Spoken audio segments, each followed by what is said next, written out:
Okay, I think we're going to go ahead and get started. Welcome, everyone. Thanks for joining us today.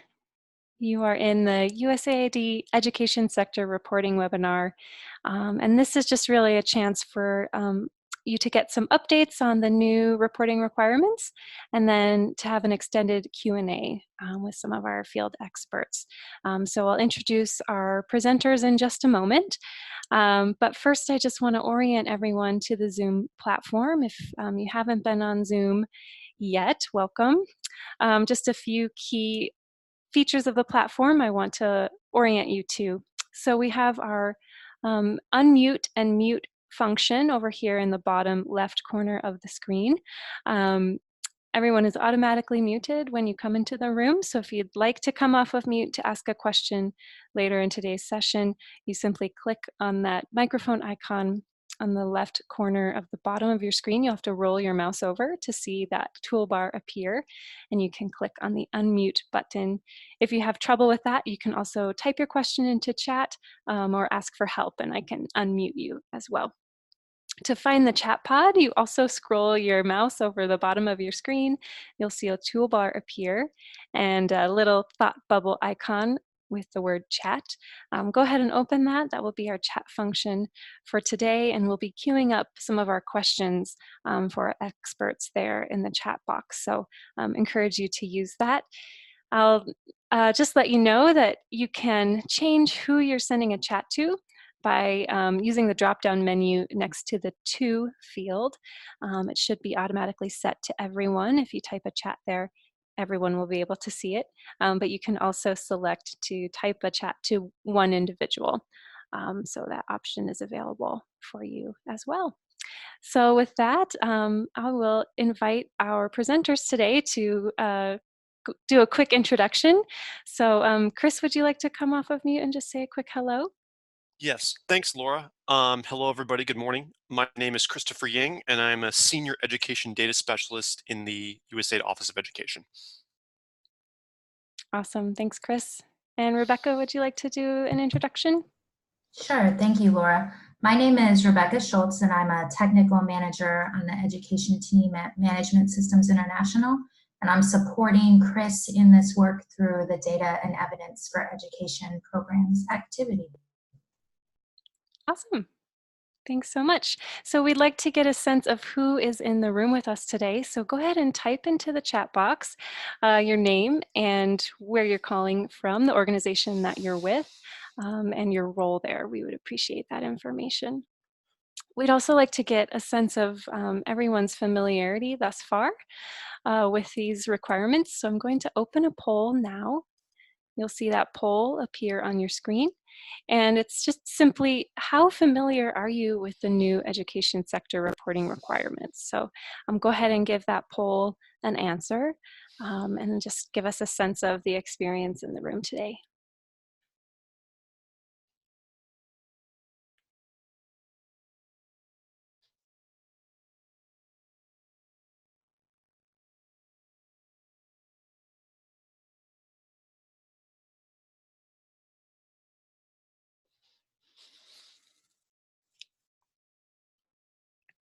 Great, thanks so much for those introductions in chat. We really appreciate that.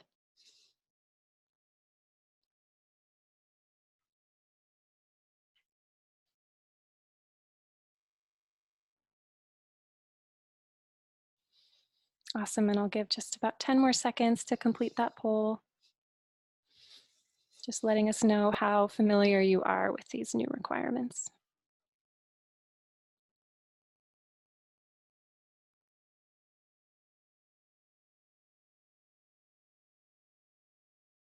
Great, so it looks like we have a range of not at all familiar to somewhat familiar, so a little bit of experience in the room, and hopefully following today's session you will feel more familiar with these requirements. So thanks so much for that, and with that I'll hand it over to Chris to share his presentation.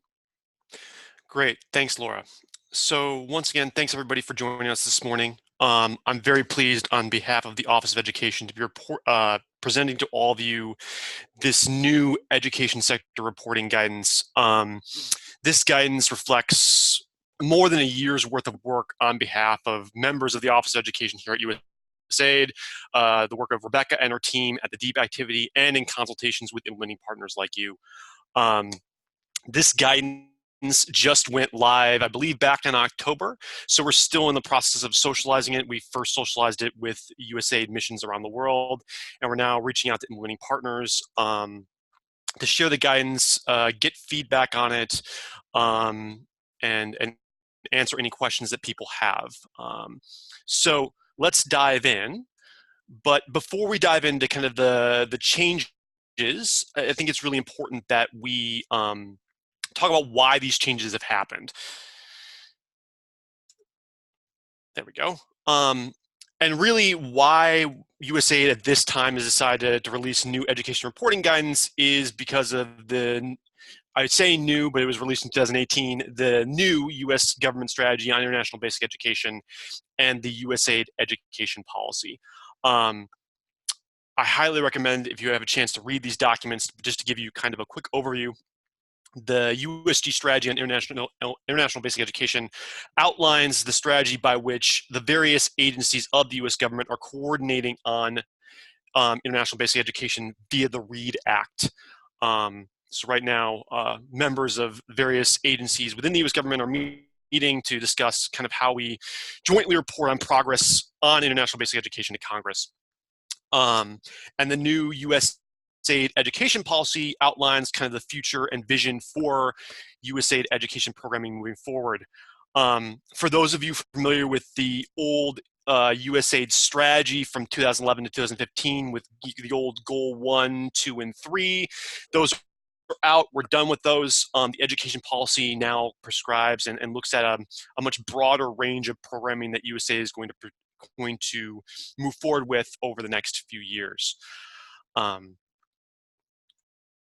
So when looking at kind of what the major changes are with regards to what USAID is moving forward with to respond to the USG strategy and the USAID education policy, there are 5 main things. And just, whoops, we jumped a little bit ahead, so I'm going to jump back.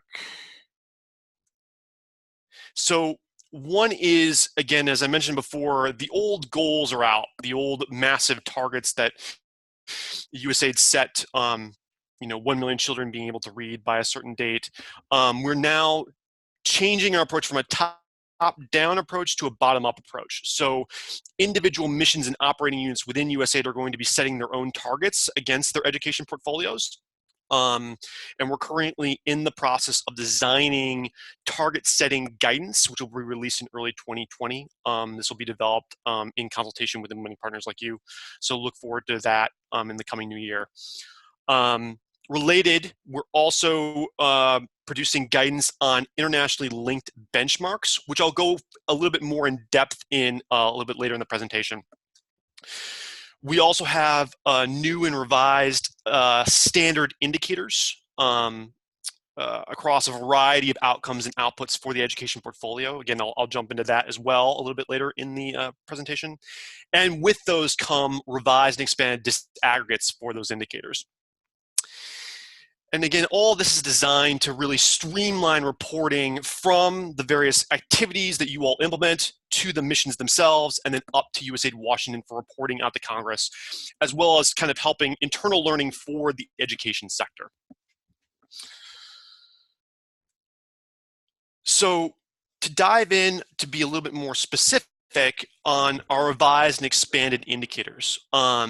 So if you look at the USAID education policy, the vision that is articulated there is that partner country education systems will enable all children and youth to acquire the education and skills needed to be productive members of society. So in order to measure progress towards that vision, USAID has really expanded its indicators to encompass a variety of different pieces.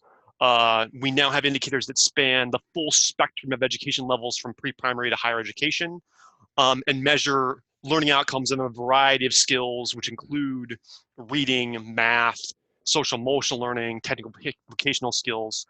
We're looking across a variety of populations, particularly marginalized and vulnerable children and youth, because we're very interested in various countries' progress towards equity and inclusion. And finally, with that, we're also expanding, as I mentioned before, expanding those indicator disaggregates to measure across a variety of contexts, including crisis and conflict affected areas. So I've linked the list of standard and supplemental indicators here in the presentation, and we'll share this around after if you haven't got a chance of taking a look. But what we've come to are 25 standard indicators, of which 15 are new. And if you look at the list and have had familiarity with education indicators in the past, we've really expanded on the outcome indicators because that's really where we want to start focusing more on. Less about kind of reach and more about what USAID programming is doing in each of the countries that we work in. So I'll dive into a couple of subgroups of those indicators in a few moments. We also have what we're calling supplemental indicators. These are 16 supplemental indicators. These are indicators that cover things that aren't covered in our standard indicators. So things like math outcomes, social emotional learning, school readiness, indicators that we're in the process of testing out and expanding upon to really complete the story of USAID programming. And so these are, for missions, these are indicators that we are encouraging missions to use instead of custom indicators so that they can, again, kind of complete that story of USAID programming for education.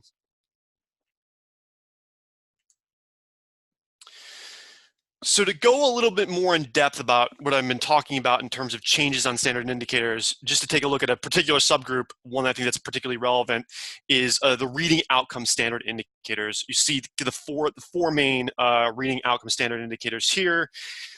I won't read them, they're up on the screen for you. They look probably somewhat familiar from the previous guidance, but they've changed in kind of pretty profound ways. One thing to notice is we're talking now about grade level proficiency. And what we're really talking about there is setting benchmarks, as I mentioned previously. USAID right now is developing guidance on benchmarking, which is linked to the global proficiency framework that's been developed in conjunction with UNESCO. And what the guidance, which again is coming in early 2020, is going to do is link that global proficiency framework to a methodology for setting benchmarks that we call policy linking. And I'm happy to go in depth into the methodology if you'd like in the Q&A. But basically what this does is it allows countries to link their benchmarks to international standards while using whatever assessment they like to use. It's really assessment agnostic. If countries would like to use the EGRA, as is done in previous years, they can. If they have their other assessments, they can use those assessments and link those assessments to this global proficiency framework. The idea being is we really want to strengthen countries' systems to be able to properly assess reading at the end of grade 2 and at the end of primary school. And so that's the big change in terms of what we mean now by proficiency. We also now have an indicator specifically for reading outcomes, learners with disabilities meeting minimal grade level proficiency, ES 147. And this indicator is specifically designed for programming that is specifically targeting learners with disabilities. Again, we think it's really important that we're measuring progress around equity and inclusion. And this is indicators one way that we're going to be doing that moving forward, particularly for reading.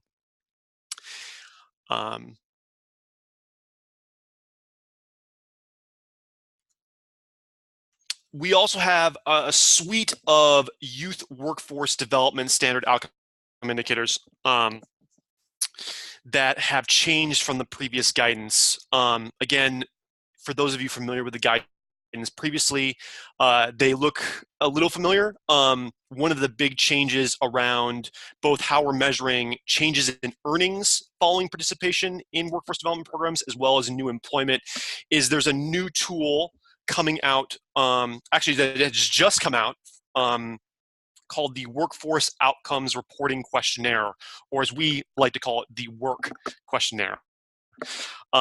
So this has just come out. The guidance is coming out. A colleague of mine in the Office of Education, Rebecca Pagel, is going to be reaching out to implementing partners very soon to start socializing this tool. But this is going to be a tool that's mandated for EG 611, EG 612 to measure new employment and earnings moving forward. We also have a new indicator focused specifically on improved soft skills. This again highlights the growing importance of soft skills when looking at workforce development. And so that is a new indicator that's out right now. And then we also have indicators looking at improved reading skills, ES 154, specifically for youth workforce development programming. This indicator is designed to look at that.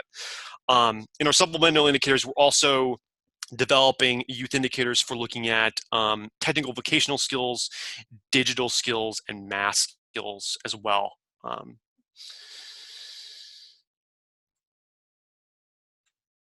And so with all these new indicators comes revised and expanded disaggregates.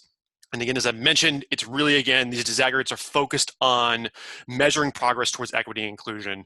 So now what you'll see in most of these standard indicators, previously one of the mandated disaggregates was sex and to a lesser extent age.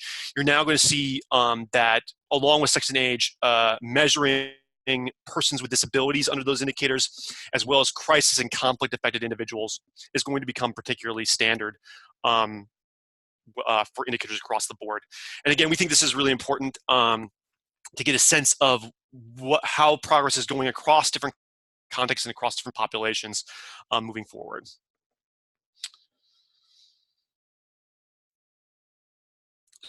So as I mentioned before, we've been, the guidance was made live in October. We've been socializing it with the missions. And one of the big questions coming back from the missions is, when is the appropriate time to transition to these new indicators? Because missions are in various stages with different activities and different stages in the USAID program cycle. What's the proper time to be shifting? So the Office of Education started to assign these new and revised indicators for the most recent portfolio performance review for FY19.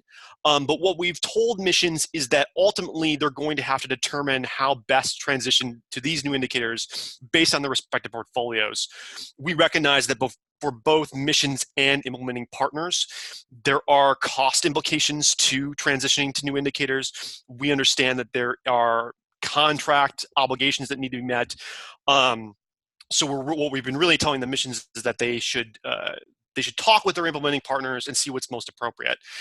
However, what we've also told them is that for any new activities that are being designed, or for activities that are just starting up and developing their monitoring evaluation plans, that these new indicators should be incorporated, because we really are encouraging to move these indicators as fast as possible so that we can start using them for our own learning as well as for reporting to Congress. So really, again, we really just wanted to give a very high-level overview. And really what we want to hear from you guys is your questions. So we're going to open it up to kind of an extended Q&A for you guys to pose your questions to me and to Rebecca. If you don't feel comfortable asking your questions now, or if you come up with a question later, please feel free to reach out either through our official indicator help desk at edindicators@usaid.gov, excuse me. You can also reach out to me directly. My email address is up there. As well as I very much encourage you all to visit the Education Links website. We have an indicator and reporting guidance toolkit up there, which Rebecca has done a great job of putting together for you, that covers kind of the wide gamut of all the changes covered that I just described in my overview. So with that, I'm going to turn it over to Rebecca and open it up to questions. Super, thank you so much, Chris. I think that was really informative. So we had a few questions that were emailed in advance, so I'm going to start with those, but I do want to invite anyone to use the chat box right now to start entering any questions that you might have, or to quickly pull up that toolkit that Chris just put on the screen. I know there was a question about if there were links that could be looked at right now, so go ahead if you need to and pull that up. We'd love to get your questions in the chat. But Chris, one of the questions we received in advance is about benchmarking. And this person says, I understand there are new requirements for benchmarking. Are missions responsible for getting these in place, or do we need to build it into our plans? Does USAID have resources or tools that can help with this? So that's a great question around benchmarking. So in terms of, what missions and parties should do around benchmarking, the guidance in the peers for the various indicators that require benchmarking is that, again, we really are encouraging missions to look at the global proficiency framework and the policy linking methodology I mentioned earlier to set those kind of international benchmarks. However, missions and host countries aren't bound to that. We recognize that many host countries have set up their own benchmarks, are happy with those benchmarks. So missions, in consultation with their host country governments and with their implementing partners, can use those existing country benchmarks if they prefer to report against the indicators. So really, in terms of who decides this, it's really going to come down to consultations between a host country government, a mission, and their implementing partners. In terms of resources, as I mentioned, we are in the process of developing, again, this policy linking benchmark toolkit. It's currently in draft phase, and I believe some of you may be providing some feedback on it. We're going to be releasing it in early FY 2020.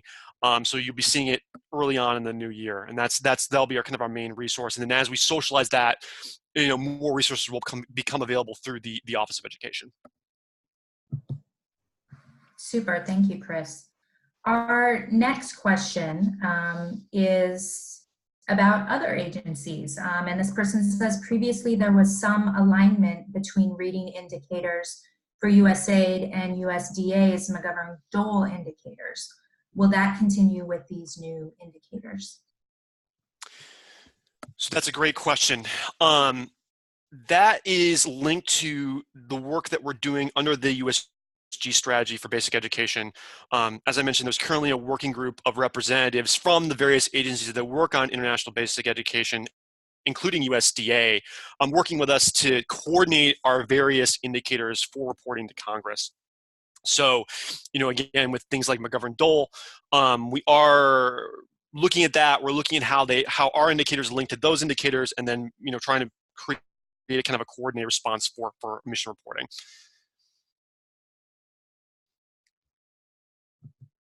Super, thank you, Chris.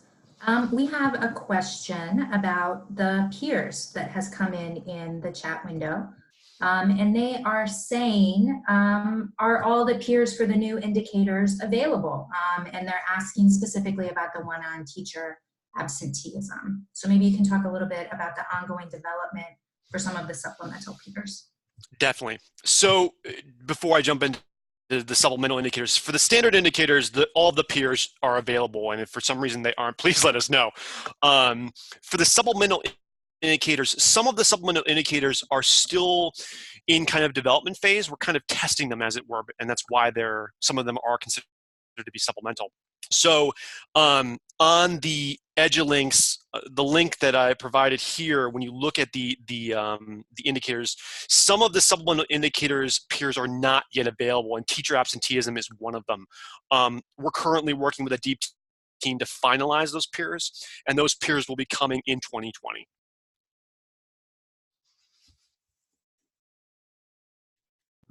Super, thank you, Chris. And I did see the request in the chat window that we also type the questions in as I'm saying them out loud. So I will do my best to multitask. So let me ask the question first, and then I will put it in the chat for you. Chris, our next question is kind of about some of these other policies out in the world. And they ask, can you talk about how these changes link to the journey to self-reliance and the SDGs? Yes. So this is a question we get a lot in terms of how our education reporting guidance links to those two things. And they're indirectly linked. So with the journey to self-reliance, USAID has its own set of indicators specifically designed to measure a country's journey to self-reliance. for those of you who aren't familiar with it, I highly recommend you reach out and look at the USAID country roadmaps to the journey to self-reliance. Those outline those very clearly, both the 17 primary metrics that USAID has come up with, as well as secondary metrics. So those are kind of, again, at a country level, separate from the specific reporting indicators that we use for USAID programming, which is what I'm describing here today. In terms of the SDGs, USAID doesn't report on the SDGs. What we do is we support countries to support the SDGs. So, for example, the proficiency framework I described earlier is an attempt to help countries measure their progress towards SDGs. So, really, again, these indicators are designed, our education reporting indicators are designed to measure against USAID programming, which helps our host country governments kind of think about how they report up against the journey to self-reliance and the SDG progress as well. Super, thank you, Chris. So Kelsey has entered a question in the chat, and I will read it aloud for you, and then maybe if she has a follow-up, we can let her come off mute. So she says, I discussed the new indicators with my project CO, and he said that we are grandfathered in. Could you please confirm that or not for current USAID projects? Is this mission specific?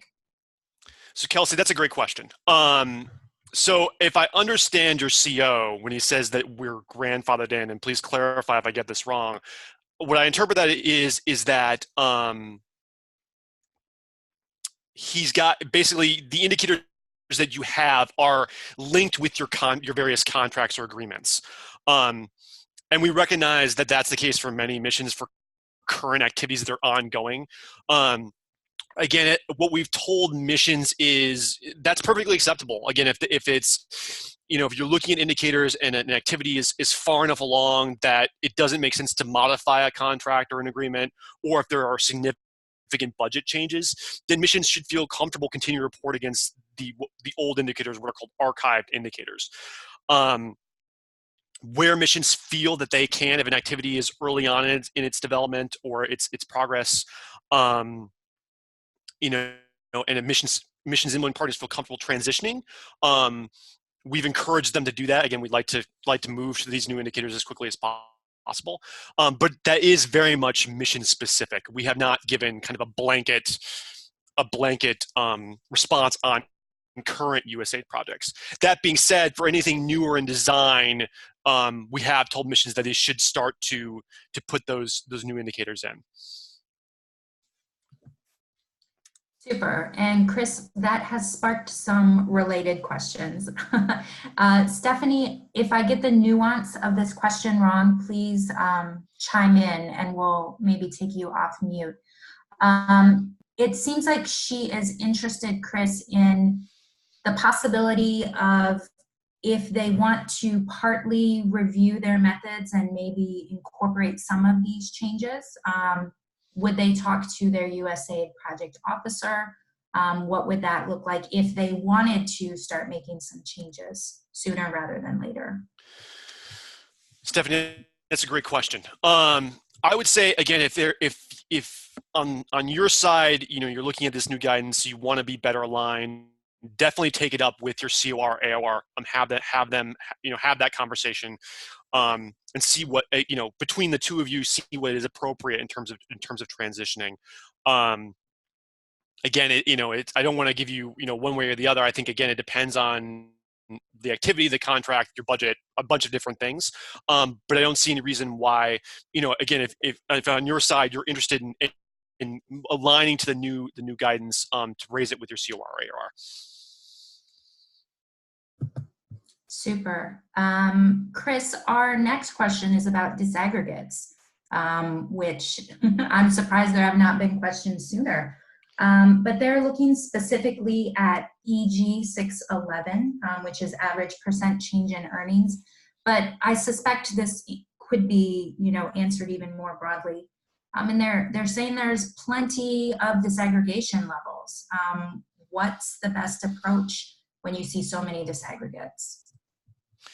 So the first thing with disaggregates is, again, Sandra, this is a great question.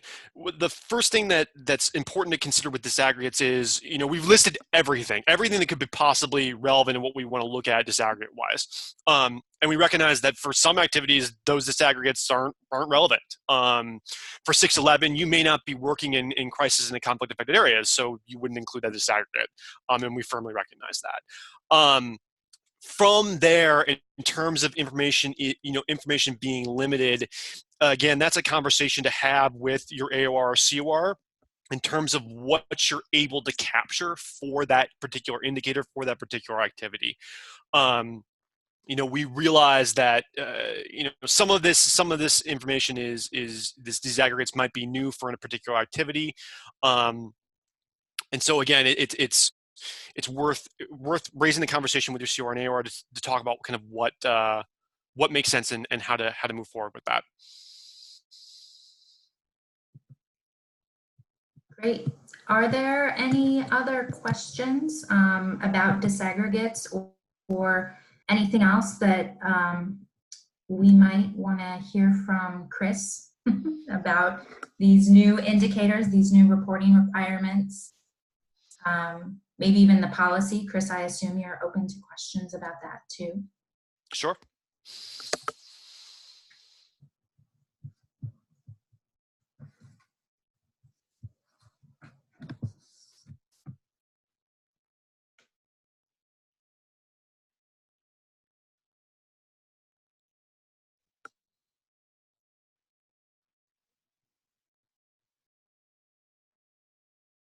Wow, does that mean there are no questions?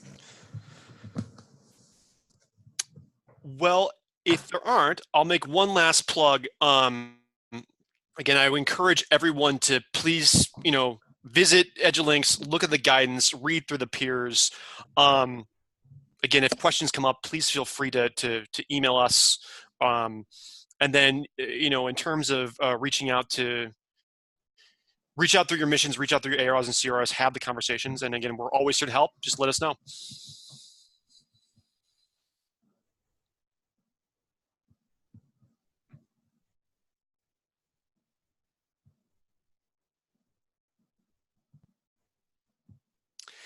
So with that, I think we can give everybody 20 minutes back, which is rare for us. So.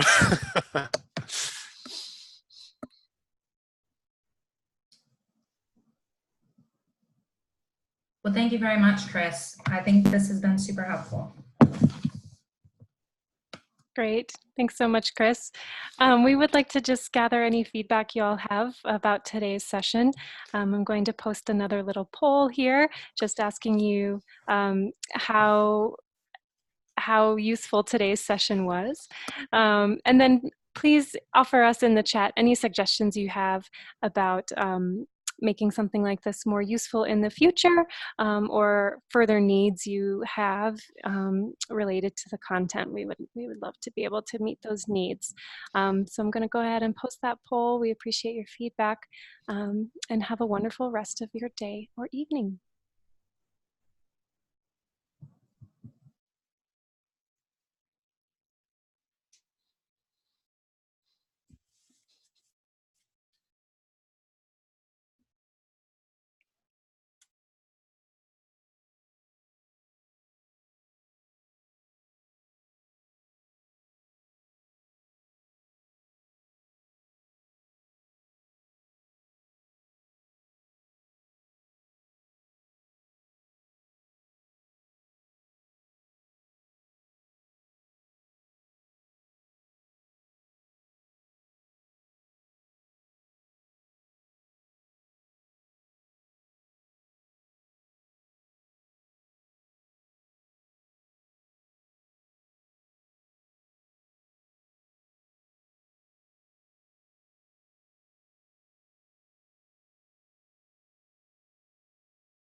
Go ahead, Sandra. I see your note there in chat. Feel free to come off of mute or type into the chat.